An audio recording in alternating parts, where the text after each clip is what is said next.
Fala pessoal, sobre o Jadson Dantas. Hoje a gente vai ter uma aula sobre funções na física. Essa aula é muito importante porque quando a gente está estudando física, a gente acaba tendo dificuldades em algumas partes chaves. E uma das partes que eu vejo que os alunos possuem mais dificuldade é nessa parte de funções. Por quê? Porque você está lá aprendendo, por exemplo, movimento uniforme. Então já é uma coisa nova que você vai ter que aprender.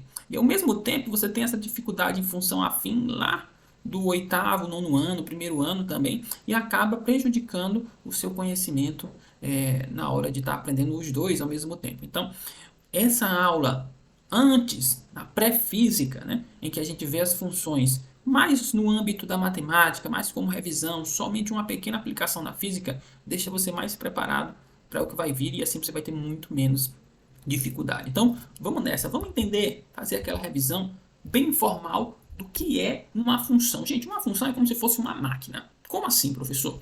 Você pega um número x, coloca aqui na entrada da função, ela faz uma operação com esse número e sai outro aqui do outro lado.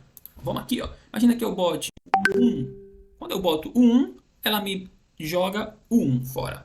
Mas imagine que aí eu coloco o 2. Quando eu coloco o 2, aí ela me joga o 4. Então, ó, coloquei o 2, ela me jogou o 4. Aí eu coloquei o 3 e ela me jogou o 9. Já dá para perceber o que essa função está fazendo, né? Essa função está pegando o número x e elevando ao quadrado. E aí ela joga em outro número y, certo? É por isso que normalmente a gente fala f de x igual a y, certo? Ou seja, a função f de x pega o número x e transforma no número y. Pegou 1, 1 ao quadrado, dá 1 mesmo. 2, 2 ao quadrado, 4. 3, 3 ao quadrado, 9. Então a gente diz que essa função f de x é igual a x ao quadrado. Ou seja, a função pega o número x e eleva ao quadrado. É isso que essa máquina faz. Tudo bem? Ora, eu posso colocar qualquer valor de x aqui que a máquina vai funcionar corretamente? Nesse caso, sim. Qualquer número pode ser elevado ao quadrado. Mas imagina essa outra máquina aqui, ó.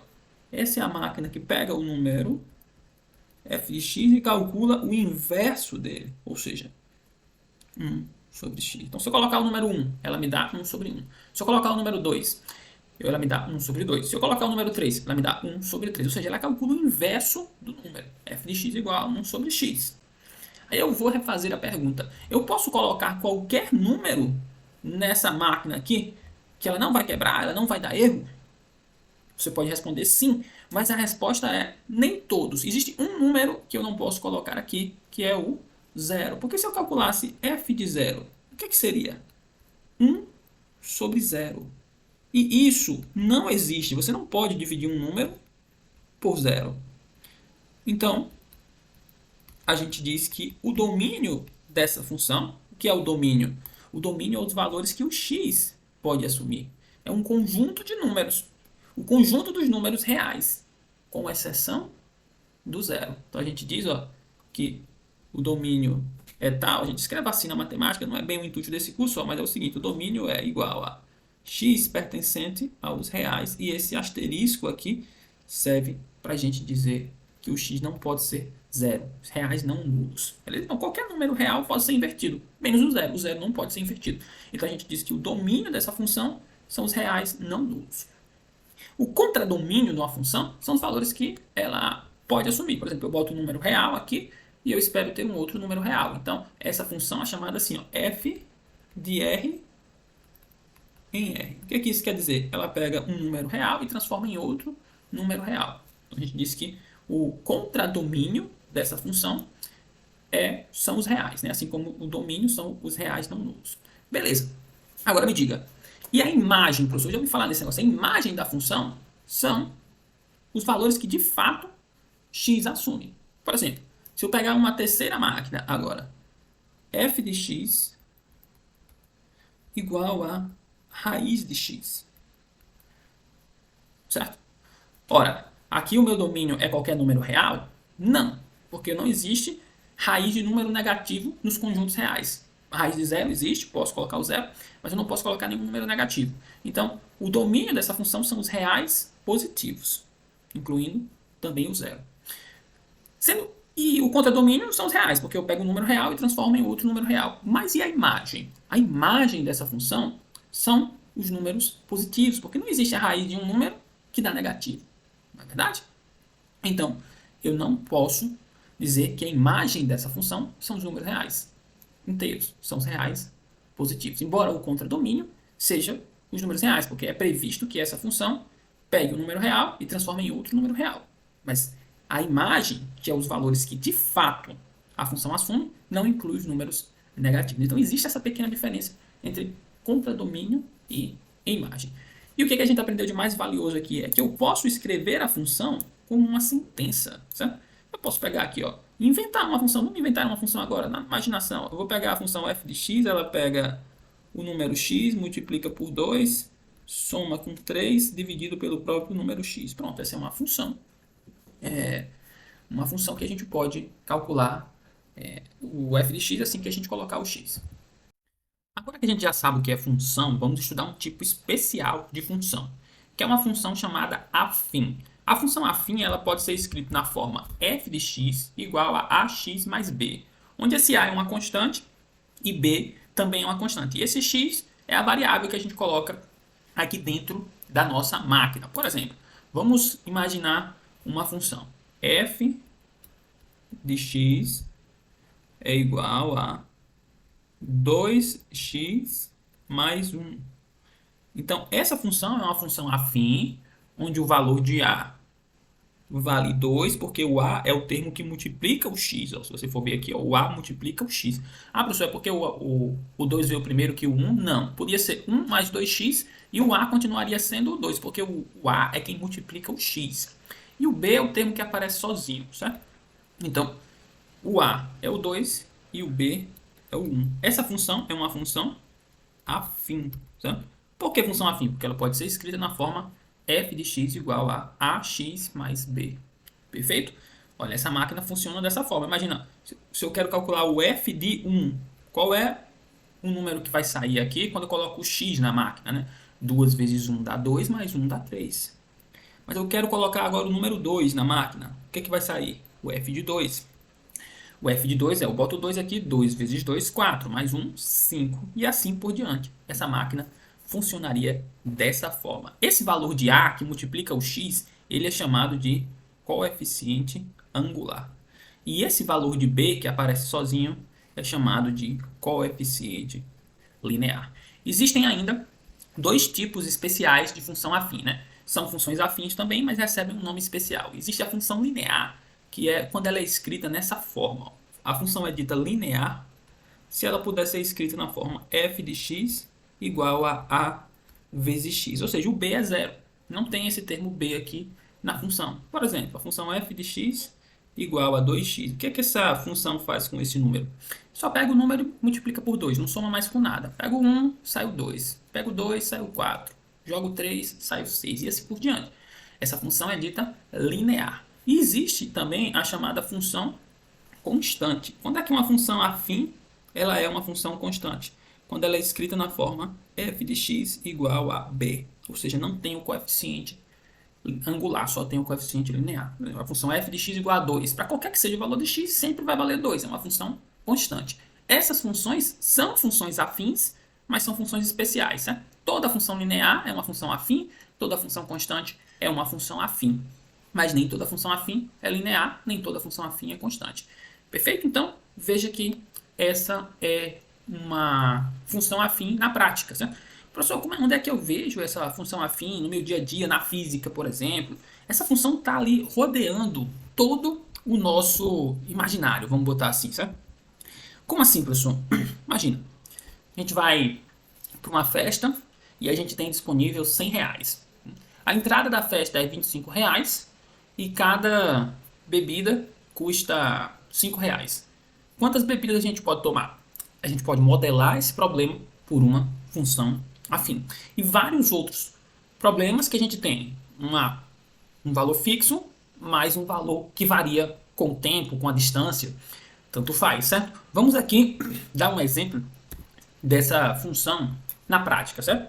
A gente vai fazer uma corrida com motorista de aplicativo, certo? E o valor que a gente paga é o seguinte, é R$ 6 fixo, tanto faz se você faz uma corrida daqui para a esquina ou 2 quarteirões, 3 quarteirões, você vai pagar R$ 6 fixo, mais R$ 2 por quilômetro rodado. Então você consegue perceber que o preço que pagamos, ela é uma função afim? É sim, ó, porque veja, quanto que eu vou pagar? Eu vou botar aqui, ó, o V. V. Quanto é que é o valor que eu vou pagar? Olha, eu vou pagar R$ 6 mais quantos quilômetros eu rodei? Você rodou X quilômetros vezes R$ 2 por quilômetro. Ou seja, o valor que você paga é uma função afim V de X igual a, como na soma a ordem não importa, né? Você pode botar 2x mais 6. Ou seja, é uma função afim cujo coeficiente angular vale 2 e cujo coeficiente linear vale 6. Então, veja, isso é um problema do nosso cotidiano que pode ser modelado por uma função afim. Por exemplo, professor, eu peguei aqui uma corrida de 4 quilômetros, certo? Então, quanto que eu vou pagar? Você vai pagar 2 vezes 4 mais R$ 6. 4 vezes 2, 8. 9, 10, 11, 12, 13, 14. Então você vai pagar R$ 14. Esse é o valor que você vai pagar por essa corrida. Inclusive, você pode utilizar isso daqui para saber, olha, eu vou pegar aqui uma distância e eu quero saber quanto é que eu vou pagar para essa distância, uma estimativa, certo? Claro que nos aplicativos, né, o preço dessa corrida varia por trânsito, demanda, não é uma função tão simples, mas, por exemplo, antigamente os taxímetros eram medidos dessa forma, né? Lógico que com outros valores. Então, veja o seguinte, olha que coisa interessante. O coeficiente angular, que é o 2, né, aqui no nosso caso, ele mostra o quão rápido a função cresce ou decresce. Né? No caso aqui, cresce porque a gente colocou um problema em que quanto maior a distância, maior é o valor pago, certo? Então, veja, o que, que esse 2 me indica? Me diz, ó, a função valor pago cresce 2 vezes por cada quilômetro rodado. Então, a gente pode dizer que a taxa de crescimento dessa função é R$ 2 por quilômetro rodado, que é exatamente o coeficiente angular. Então, o coeficiente angular é exatamente isso. Ele diz o quão rápido a função cresce ou decresce. Eu poderia, por exemplo, um problema mais abstrato, uma função agora f de x, certo?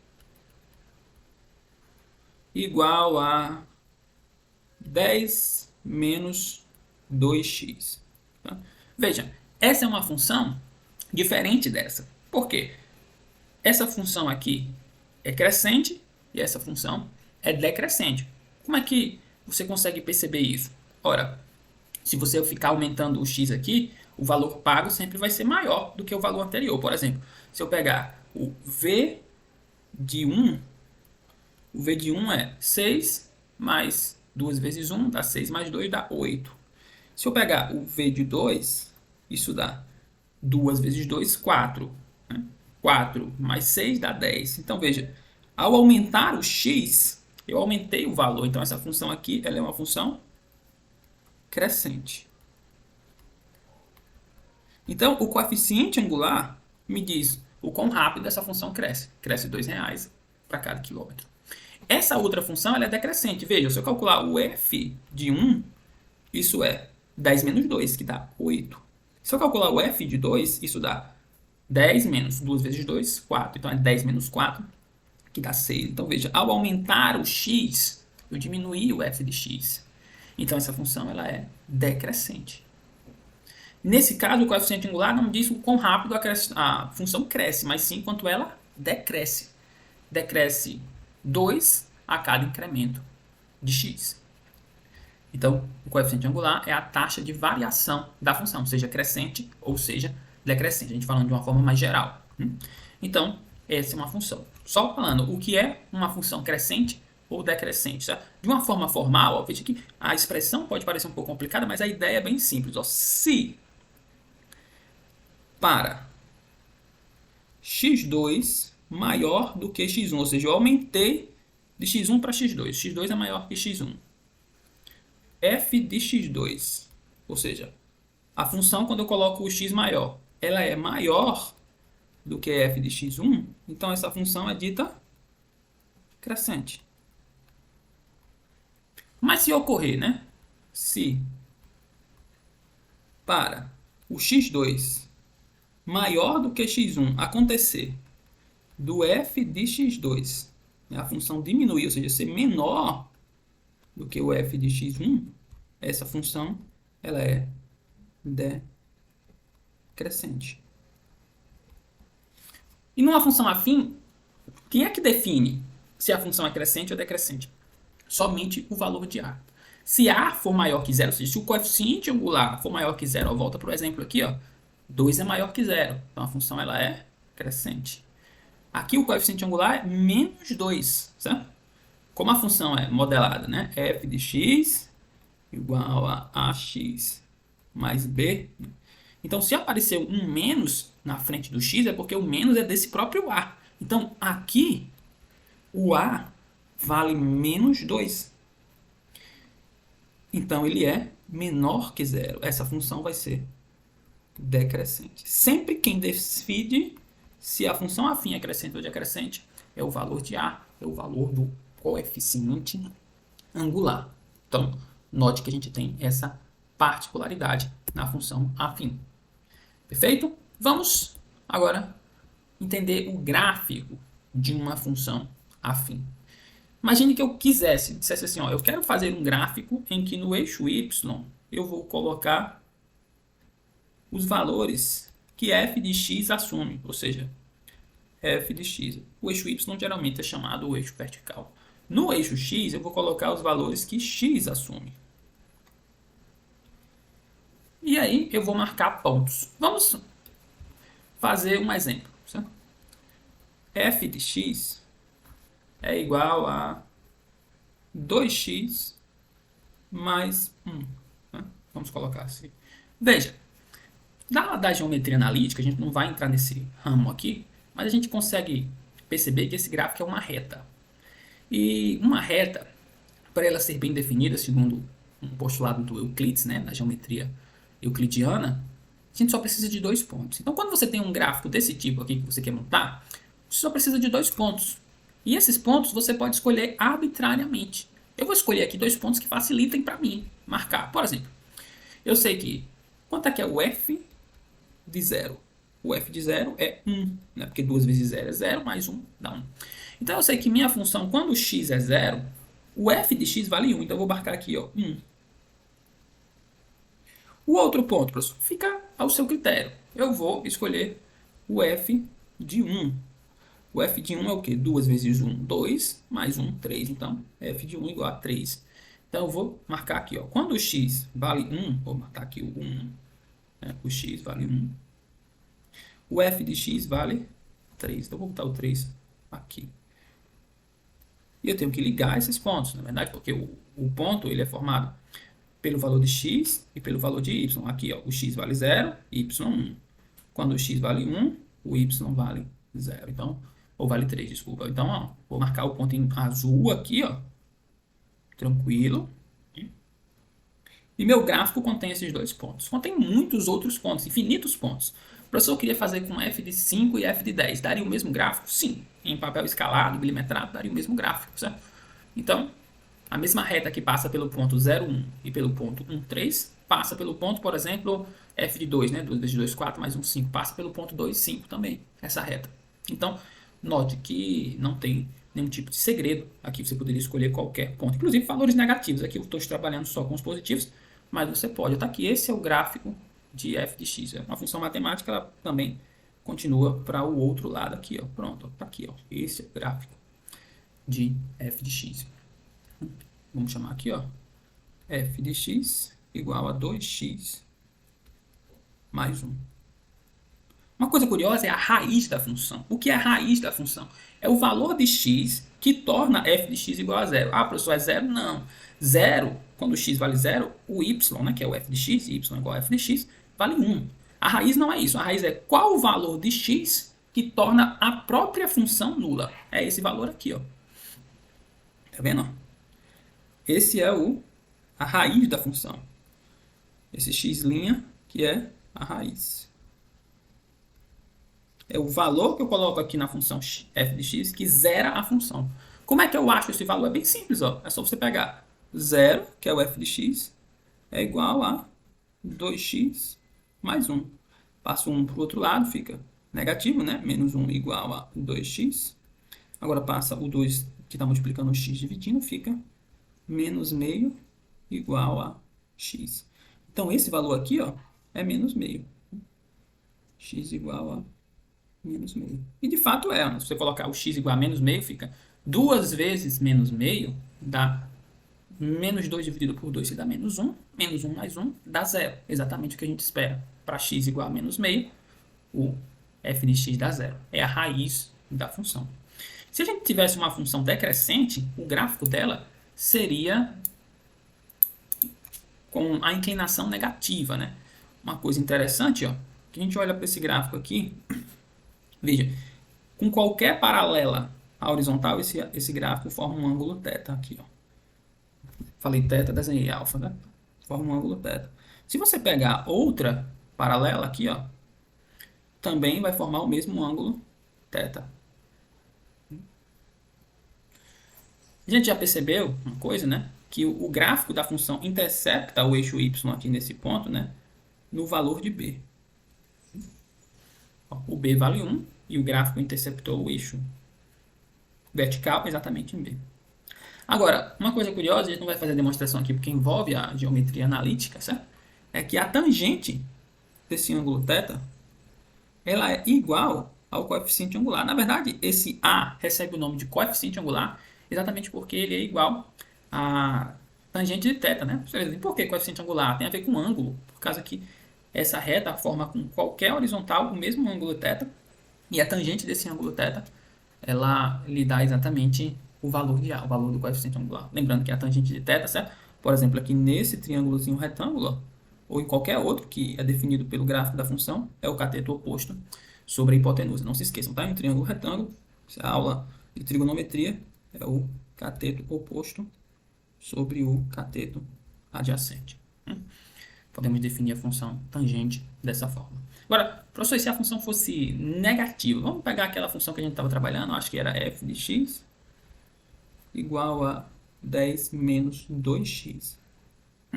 Veja, isso é uma função bem tranquila. Só você fazer o mesmo procedimento, a gente não muda nada. Só precisa associar dois pontos. O primeiro ponto, onde intercepta o eixo y, você inclusive já tem noção do que vai ser. Vai ser o valor de b. Sempre é assim, certo? Então, ó, eu vou pegar aqui e vou dizer, ó, começa quando x igual a 0, o f de x dá 10, porque é o coeficiente linear, é o valor que está sozinho na função. Veja, se eu substituir o x por 0, fica 10 menos 2 vezes 0, 0, 10 menos 0 é 10. Perfeito? Aí eu vou escolher outro ponto. Professor, eu posso escolher qualquer ponto? Pode. Pode escolher qualquer que seja o ponto. Por exemplo, eu vou colocar aqui, escolher um ponto exótico, 2,5, certo? Quanto é que é o f de 2,5? Isso dá 10 menos 2 vezes 2,5 dá 5. Tá? 10 menos 5 dá 5. Tá? Então, ó, quando o x for valer aqui 2,5, eu vou botar aqui, ó, 2,5. O meu y vai valer 5. Mais ou menos aqui na metade dessa distância, então algo em torno aqui, assim. Isso é aqui, vamos ver. E agora eu vou ligar esses dois pontos. Eu já tenho o ponto ligado 0, 10. Agora eu vou ligar o ponto 5 com o ponto 2,5. Então, vamos lá. Fica dessa forma.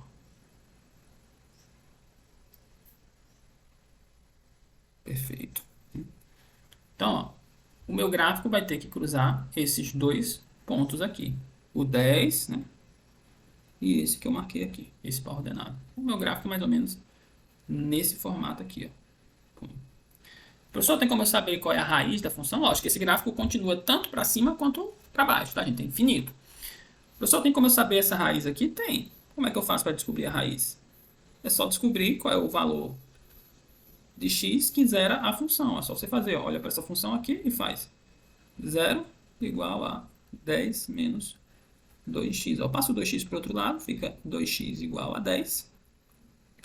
Passo 2 dividindo, fica x igual a 10 sobre 2, x igual a 5. Então, a raiz aqui é 5. Esse valor aqui é 5. E, de fato, né, 10 menos 2 vezes 5 dá 0. Então, essa função é uma função afim crescente.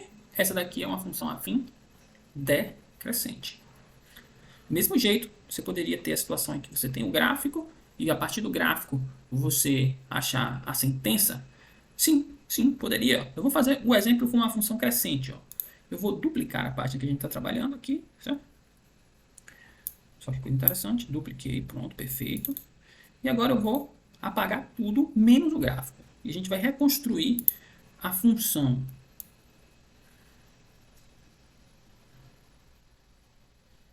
Então tá aqui, ó.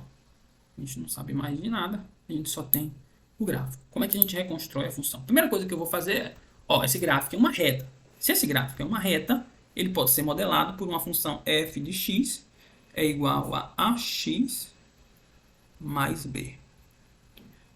Aí eu olho, o coeficiente linear já está entregue de bandeja, porque a função intercepta o eixo y em x igual a 0, y igual a 1. Então eu já sei que o b vale 1. Então, essa é uma função que é do tipo f de x é igual ao a, x eu não sei quanto é que é, mais 1, porque eu vi que ele intercepta o eixo y em 1, então quer dizer que o coeficiente linear vale 1. Pronto. Agora olha como é fácil para descobrir o valor de a. Eu também tenho outro ponto. Eu sei que quando o x vale 1, o y, que é o f de x, vale 3. Ó. Então eu vou só substituir isso. 3 é igual a... Quem é o a? 1 vezes x mais 1.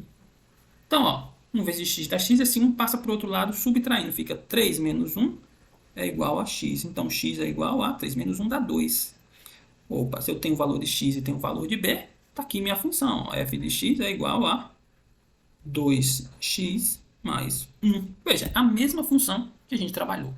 Então, a gente só precisa de 2 pontos. Só 2 pontos. Mesmo que o coeficiente linear não fosse logo de cara, ele desse pontos arbitrários, você poderia montar um sistema de equação com esses 2 pontos. Você sabe que quando x vale 1, vale 3. Quando x vale, por exemplo, 2, vale 5. Você poderia fazer esse sistema sem problemas. Veja que como é simples fazer isso aqui. Ó. Vou deixar essa daqui para vocês fazerem. Como é que a gente vê as funções afins na física? Vamos aqui um exemplo de física. Veja bem. Imagine que uma pessoa ela foi realizar uma caminhada em uma pista de 10 km. Vou pegar aqui, eu vou desenhar a pista, tá? Aqui é a pista. Tem 10 km ela toda, né? Vamos ver aqui é o início da pista, né? Eu vou chamar de, sei lá, 0. E aqui é o final da pista que eu vou botar 10. Isso já está em quilômetros, tá? Aqui está em quilômetros. Ela começou no quilômetro 3. Então, eu vou colocar assim, olha, a pessoa começou mais ou menos aqui no quilômetro 3. E caminha de modo que percorre 6 km a cada hora. Cada hora, ela percorre 6 km. Como podemos escrever uma função afim que diga em que quilometragem a pessoa estará depois de x horas? Como seria o gráfico? Então, ó, essa é uma função o seguinte. No início, assim, vamos supor que a gente começou a contar o tempo. Né? Vamos chamar essa função de S de espaço, tá? Em função do tempo, t. Primeira coisa que eu faço é, essa função tem um coeficiente linear? Tem, porque no instante t igual a 0, quando a gente começa a estudar o movimento da pessoa, a gente sabe que ela não começou da posição 0, ela começou da posição 3 km. Então eu posso botar aqui, ó, 3 mais. Então, mesmo que o tempo seja 0, essa pessoa começou do quilômetro 3. Então, o coeficiente linear vale 3, porque mesmo que não tenha nenhuma marcação de tempo, ela já vai estar começado dali. Agora, a gente sabe que à medida que o tempo passa, ela percorre 6 vezes o tempo que passou. Se passou 1 hora, ela percorreu 6 km. Mas como ela já tinha começado do 3, então ela já está no quilômetro 9 da pista. Certo? Então, ela já quase chega no final da pista, já com apenas 1 hora de caminhada. Né? Porque ela percorre 6 a cada hora. Começa com 3, então passou 1 hora, percorreu 6. Né? Mais 3, de onde ela começou, dá 9. Veja bem, o 6 é o coeficiente angular. Ele diz o quão rápido a função cresce. Exatamente, ele diz, ó, quão rápido o espaço muda com relação ao tempo. É 6 km por hora. Vocês que já têm uma certa noção de física já sabem que eu estou falando da velocidade. A pessoa anda 6 km a cada hora. Nada mais é do que uma função afim quando essa taxa é constante, quando a velocidade é constante. Tá? Então, ó, tá aqui, ó. O professor daria para saber em quanto tempo a mulher chegaria ao final da pista? Sim, ó. É só a gente perguntar. Qual é o tempo que faz com que o S seja 10, que é o final da pista? É igual a 3 mais 6t. Né? Veja, esse 3 passa para lá, fica 10 menos 3, 7. É igual a 6t. Agora o 6 passa dividindo, né? Fica 7 sobre 6 igual a t. Então, esse era o tempo aí, vai dar um número quebrado, mas é exatamente o tempo em que ela chega no quilômetro 10. Né? Como que seria o gráfico dessa função afim? Olha, bem fácil de fazer. Vamos aqui? Vou botar aqui no eixo y a posição S, né? Porque não é mais f de x, a gente substituiu o f por s e o x por t. Não muda nada, né? O que eu chamo de uma letra, você pode chamar de outra letra. Então aqui é o s de t e aqui é o próprio t. Ora, olha como é fácil. Ó. Quando a gente vai para a física fica até mais simples, né? Quando o tempo é zero, a posição da mulher é 3, que é de onde ela começa, né? A gente falou aqui uma pessoa, eu já disse que é uma mulher, certo? Então, 3. Mas a gente sabe, por exemplo, que depois que se passa uma hora, vou colocar aqui, ó, uma hora, a posição que ela tá é a posição 9. Então, vou botar aqui 9. Vou ligar os pontos, né? O 1 com o 9. Eu preciso ligar esses dois pontos para construir o meu gráfico. Então, aqui, ó. 1, 1. Vou construir o ponto, tá em azul. E o meu gráfico passa por esse ponto aqui. O gráfico matemático, ele pode ir para trás. O físico, ele vai para trás? Não, porque na física, a mulher não estava na pista antes do tempo zero, né? Não é que ela estava no quilômetro 1, no 2, não. Ela começou, né? Então a gente não precisa botar o gráfico aqui para trás, certo? Agora, olha só que coisa bastante interessante, ó. Vocês lembram que eu disse que coeficiente angular era a tangente do ângulo θ que formava com a horizontal? Olha só que curioso. Pega esse triângulo retângulo aqui que eu vou desenhar em azul. Ele tem um ângulo θ aqui, ó. Tem um ângulo θ. Vamos calcular essa tangente desse ângulo θ para você ver uma coisa interessante, ó. Então a tangente do ângulo θ é igual. Cateto oposto ó, vai do 3 para o 9. De 3 para o 9 é 6 unidades, na verdade. Então é 6 sobre o cateto adjacente vai do 0 para o 1. Então 1. Tangente de θ igual a 6. Que é exatamente ó, o coeficiente angular dessa função. Então você já sabe que no gráfico de S em função de t, o gráfico vai interceptar o eixo y de onde a pessoa começa e que a tangente do ângulo que esse gráfico forma é numericamente igual à velocidade da pessoa, ou quão rápido a pessoa se movimenta, né? Olha só, a gente considerou aqui, meio que eu nem disse para vocês, mas levei isso em conta, que a pessoa está andando aqui, né? Está andando assim ela, né? Daqui para cá, né? Ela está andando nesse sentido. Mas quem garante que a pessoa está andando nesse sentido? Quem garante que ela não foi na contramão? Sei lá, queria ir numa padaria que estava mais para cá. Nada garante. Nesse caso, se fosse esse o caso da pessoa ir para o outro lado, a gente teria que considerar essa velocidade aqui negativa. Nesse caso, esse gráfico seria uma função decrescente aqui para baixo. Ó. Vamos fazer esse caso aqui rapidinho, tá? É bem tranquilo.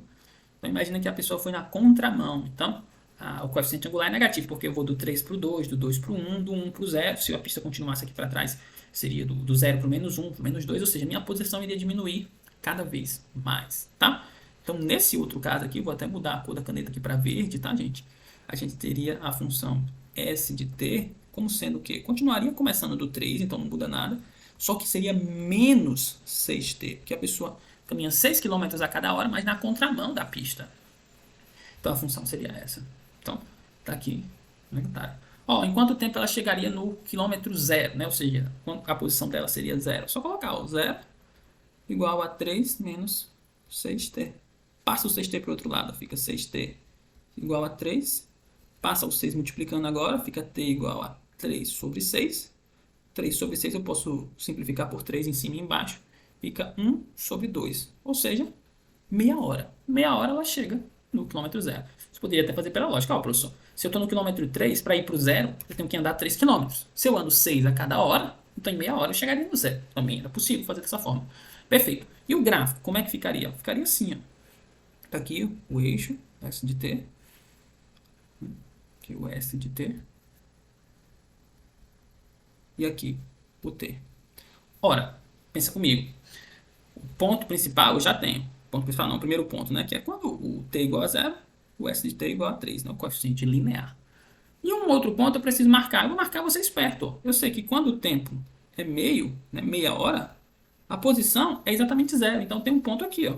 Certo? Tem esse ponto aqui. E o meu gráfico tem que passar por esses dois pontos, porque é uma reta. Então, tá aqui. Esse é meu gráfico. Certo? Então, quando isso acontece, já fazendo um adiantamento, tá, gente?